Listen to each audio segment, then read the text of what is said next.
What's up? It's Marco, Sage of Soccer. Today, I'm going to talk about the U.S. men's national team U20 team that won the CONCACAF Championship and talk about the individual players and how they did throughout this tournament and who I really see as top prospects from this group. So when we talk about this team, I feel like I have a couple of tiers of players I want to talk about. Guys who really impressed, were top class, showcased their talent. Then guys whose stock went up, who really either showed out or showed a little bit of talent. People who I thought disappointed, who I still like as prospects, but didn't have the best tournament. Guys who, you're going to have to wait a little bit before they really become someone you have to look at. And lastly, I didn't get enough film on Nico or Antonio Carrera and Jackson Hopkins, so can't really tier them. But starting off the top class players, going in order from defenders to attackers, there are 4 players who I feel like really showed out this year, and starting with Brandon Craig at the center back position. Now, he comes from the Philadelphia Union, and I knew he was a good passer. I just didn't know he was this good. It's always a note when your center backs are taking your set pieces, especially corners, but he was dangerous throughout the entire tournament on set pieces, and his long balls from the back were always a dangerous threat. He was able to make attacks happen from nothing just with a really good pass. Left foot didn't look terrible. He's clearly a right-footed center back, but he's somebody who I want to see in this team more. I want to see him get some more pro minutes, and he really showed out. And even defensively, which I was told but you could kind of see it was not his strongest part of his game, and maybe his future lies in midfield, but he didn't look out of place. I'd say he was up there with Jaylen Neal, Marcus for Cronus as defenders who looked pretty solid. We didn't allow a goal the entire knockout round, and he was a big part of that. He was a very talented player this tournament, and I'm really excited about him moving forward. Was a top-class player and a really good prospect. Next, we got Diego Luna, and yeah, he really showed out this tournament. Everybody took note of him. Just a flair player, amazing dribbling ability, can play extremely on top in tight spaces, showed ability in the final third, got a couple goals, a lot of assists. He looked really good this tournament. And more than that, he showed more athleticism than I thought he had. His speed was at a level that I really wasn't sure he had. He had a great burst of acceleration, and he has everything you really need in a top player, and he's only going to be getting better.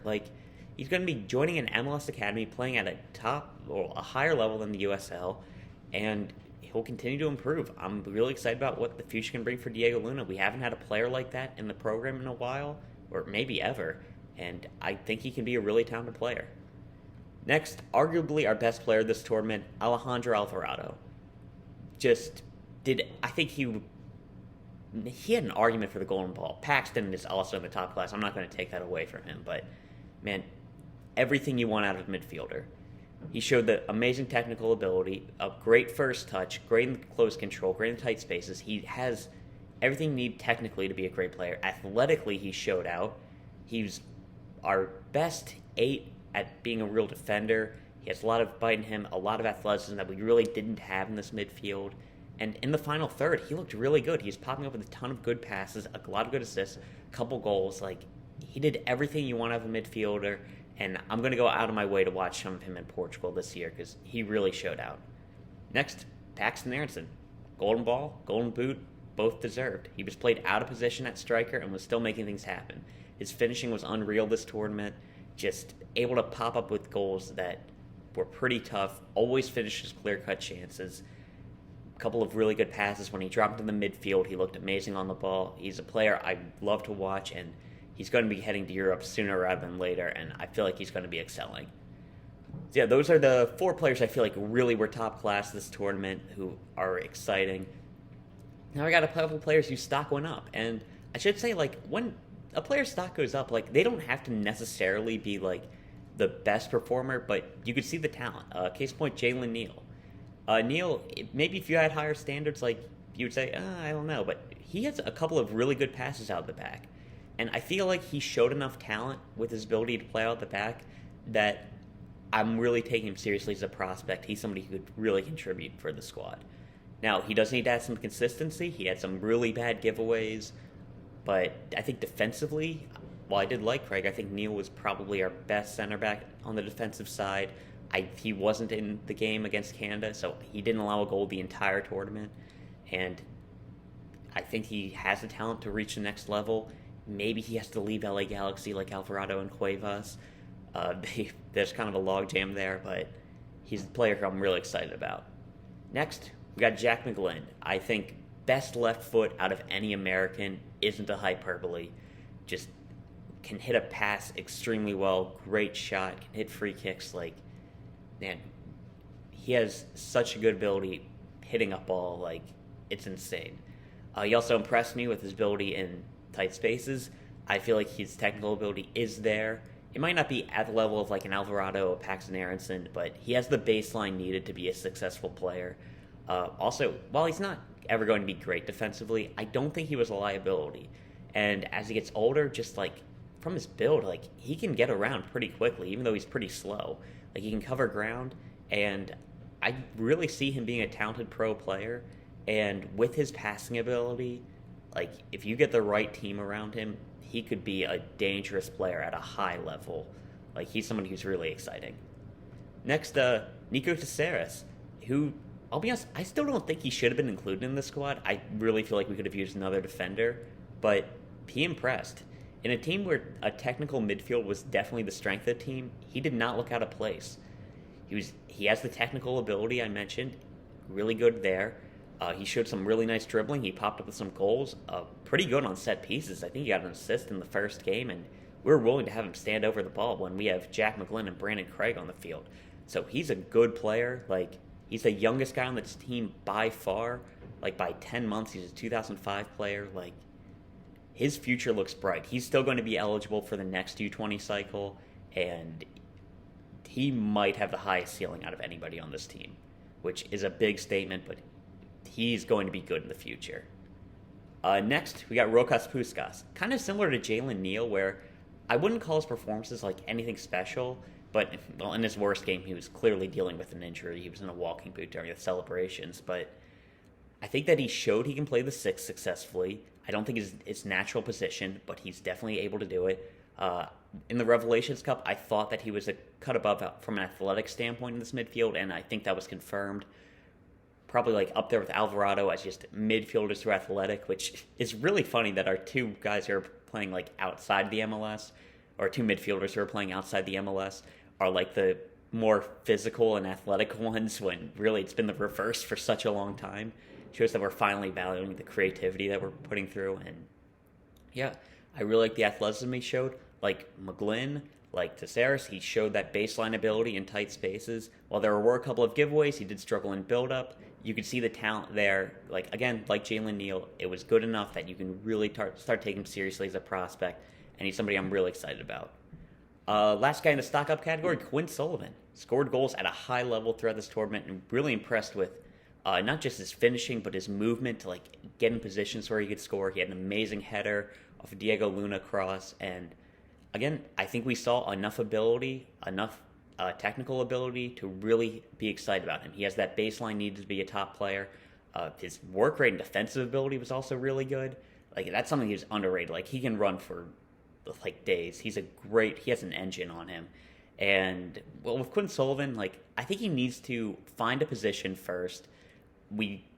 Philadelphia doesn't play with wingers, and maybe he would be a striker in that system. He has enough work rate that he doesn't look out of place at like an 8 there. He's going to have to find a position. I think he does need to improve some decision-making, his ability taking on players. But with his finishing ability, with his knowledge of the game, with his work rate, like, he's someone to look forward to seeing in the future. Next, we got a couple of players who I feel like probably disappointed a little bit, but they're still talented prospects.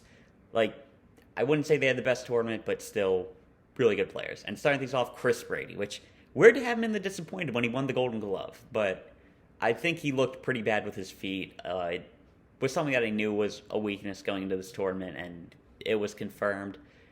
Yeah, he's not good playing out of the back, and he really does need to work at that if he wants to get to a top level, because I feel like he does have the ability as a shot stopper need to get there, but even as a shot stopper, he did still look like a 2004 player.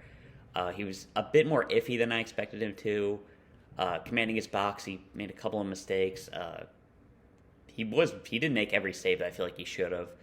And I really don't think he was at fault for any of the goals he allowed, the two against Canada. And he's definitely somebody who's still a prospect, but, like, there's a gap between him and Slonina, I guess. Next, Marcia Cuevas. I feel like he was a lot more shaky defensively than I would have liked, and going forward, he wasn't really consistent. And in fairness, he was kind of a victim of his own versatility, being played at left back when he clearly had the talent to do so. So, like, I don't want to talk about his offensive side too much because he did show a lot of talent. He had a couple of really nice crosses, but defensively, I feel like he could have been a lot better, and want to see a bit more of that in the future. Next, Noah Allen. I think he did fine, but in tougher games, he didn't offer too much going forward. Like, we weren't playing a natural left back for a reason. Wasn't a standout defensively. Like, I still think he's young enough that I consider him still, like, a good prospect. I still like his talent. He looked pretty good at Inter Miami in moments, but he certainly didn't jump Caleb Wiley, and certainly not Kevin Paredes and Jonathan Gomez. But still, I like him for the future. He's only going to get better, but I don't think he had the best tournament this year. Next, Marcus Cronus. I think he was the weakest of the center backs, struggled playing out the back, had a couple of shaky moments defensively.